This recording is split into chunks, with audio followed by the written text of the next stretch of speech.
Hey everybody, welcome to another episode of the Fantasy Football Fallout. This is the starts and the sits as well as the touchdown predictions running back edition. Now, if you're unfamiliar, I do my own daily fantasy analytics. I give them away for free. You can tweet at me or send me an email. It's all good. I'll give them to you.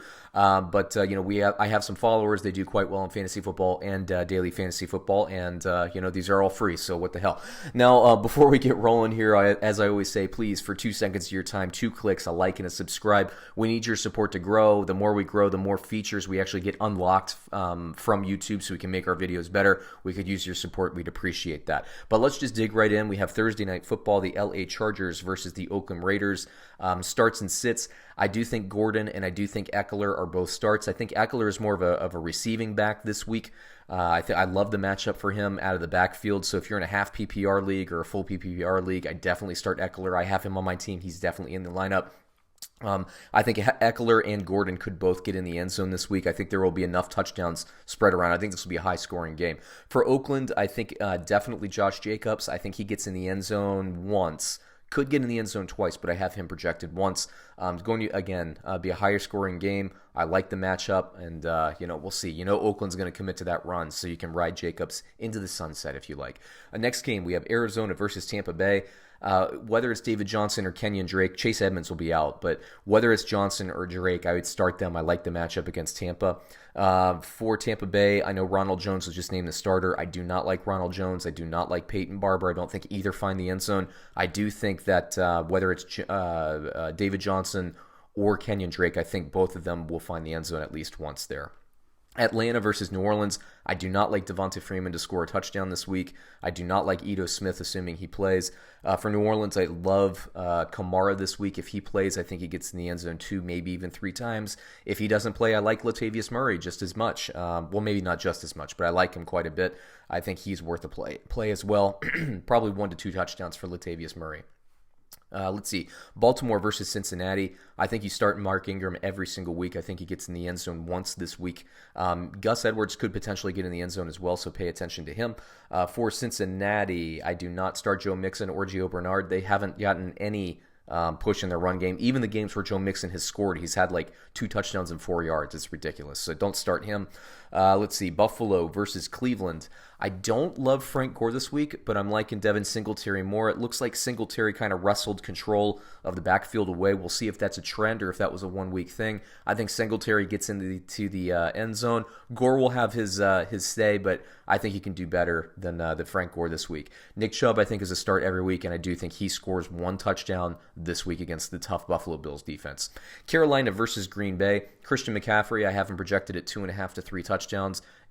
Nobody can stop the guy. What can you say? He had a huge week last week. I think he's set up for another huge week this week against Green Bay. For Green Bay, I like Aaron Jones. I think he gets in the end zone once, possibly twice.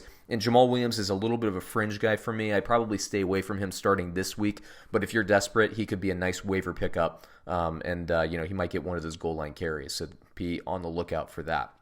Next game, we have Detroit versus Chicago. I don't like either of the Detroit running backs to score. That includes J.D. McKissic. That includes Ty Johnson. If you're looking for one, I would say J.D. McKissic would be the start, but I don't like it. For Chicago, I think David Montgomery and Tarek Cohen match up pretty well this week. I think Montgomery gets in the end zone. I think Tarek Cohen, my goodness, this is the matchup where he should get catches and receptions. If he doesn't get it going this week, I don't know what to tell you. I mean, the analytics are all there. The matchup is there. Why isn't he being utilized more? I don't know.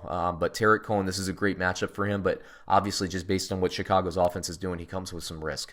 Let's see, Kansas City versus Tennessee. I saw what Damian Williams did last week. He did most of it on 1 carry. So I'm not going to be, I'm not going to go overboard on him being kind of the guy. Patrick Mahomes could come back. If that happens, I think LaShawn McCoy is the more likely guy to score this week. I like him more to get in the end zone than I do Damian Williams. I think McCoy does get in. I think Williams does not. For Tennessee, Derrick Henry is a start, and I think he gets in the end zone 1 time. The Giants versus the Jets. You got to start Barkley. You got to start Bell every week. I know Bell's questionable. I know he had an MRI this week, so this podcast might this video might not age well as we get in. So make sure you check NFL.com/inactives before the game. But I would start both, assuming both will be in the lineup. Saquon Barkley does get in the end zone. Le'Veon Bell, I do not think Le'Veon Bell gets in the end zone this week. Miami versus Indianapolis. Mark Walton is out. It's basically Kalen Ballage and a bunch of other people. I don't think he gets in the end zone this week for Miami. He's a sit for me. For Indianapolis, I do start Marlon Mack. I think he gets in the end zone. L.A. Rams, once, by the way, for Marlon Mack. L.A. Rams versus Pittsburgh. Now, Todd Gurley is a sit for me in terms of projection. I have Todd Gurley on my team. I will be playing him. I'm not projecting him to score a touchdown, but like I told my co-host Brad of the Get Paid podcast when we were doing the little game preview for this, I have to think that Sean McVay could figure some stuff out in a bye week. I'm betting on McVay to figure out how to get this run game going, so I'm starting Gurley. We'll see what happens. For Pittsburgh, I think whether it's Jalen Samuels, whether it's James Conner if he's back from injury, I love this matchup. I think that Pittsburgh is basically throwing nonstop to their running backs to move the chains.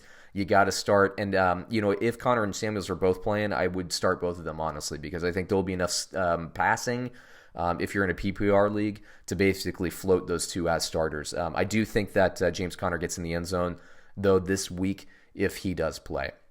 If he doesn't, I would say that touchdown would likely go to Samuels. Minnesota versus Dallas. Dalvin Cook, is there anything that would put Dalvin Cook on the bench for you? Not for me, but if you're wondering, the projection's really good for Dalvin Cook. I think he gets in twice this week against Dallas. For Dallas, Zeke Elliott, I don't love this matchup for him or Tony Pollard. Zeke Elliott, I don't think gets in the end zone, but I do think he gets enough yards to be a start. Last game of the week, Monday Night Football. Chris Carson, tough matchup for him. I don't think he scores, but I think he's worth a start based on just yardage alone, so I think he'll be fine. For San Francisco, I like Tevin Coleman. I do not like Matt Breida. Tevin Coleman, I believe, gets in the end zone. Breida, I do not think gets in the end zone. So there you go. There's a full week of start, sit, and touchdown predictions for the running backs. We do quarterbacks, we do wide receivers, we do tight ends as well, so keep on the lookout for those videos. We'll be doing deep dives starting, I think, on Thursday. So keep an eye out for those videos as well. And as always, everybody, if you want my rankings, just follow me on Twitter. I'm at TFS_Sean. Shoot me a direct message. I'll figure out a way to get the rankings to you. And, check us out on another episode. Thanks.